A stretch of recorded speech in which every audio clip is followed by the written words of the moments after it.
Je dois écrire. Je dois parler de l'attitude de nos dirigeants incompétents qui depuis 1960 ne travaillent que pour le plan. Je fustige le manque de responsabilité face aux situations désastreuses dans la société.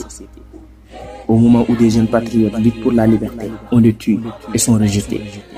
Au moment où le peuple réclame ce qui lui appartient, on le taxe de terroriste par un ministre d'État. Ils oublient que c'est par le peuple qu'ils sont là, où ils veulent juste rester des plus ingrats. Mais ils ne savent pas que l'heure de la révolution a sonné et qu'on est prêt à être tué. Ils ignorent l'amour qu'on a pour notre nation et ce que nous voulons de cette nation. Nous réclamons notre liberté depuis longtemps bafouillée. Nous sommes la génération à être libre, la génération qui dans leur cœur la liberté vibre. Nous sommes la génération à la souveraineté du peuple, la génération qui prend sa responsabilité.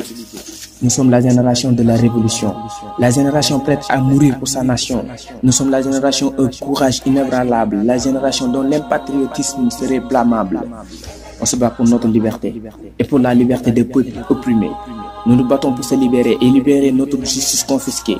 On se bat car le Sénégal nous rappelle qui nous sommes et dans nos sommets il nous appelle.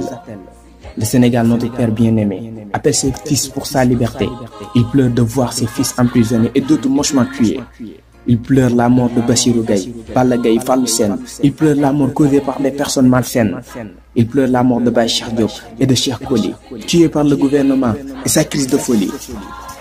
Le Sénégal pleure l'emprisonnement de Guy Marius Sagna, qui depuis longtemps réclame que l'impérialiste soit abat.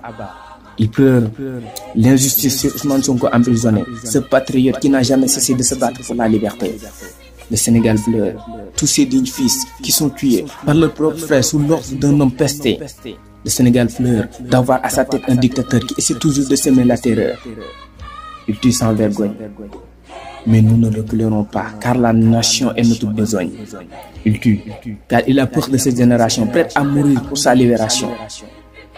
Rangoñu Badola, dootu cimetière buur mukk ba ñu ci tey bu leen neexee dee leen rukk lu mu laaj ñu jox ko ko sunu gaal jar na ko Macky Sall na fu jóge ndax li mu digge woon war na ko.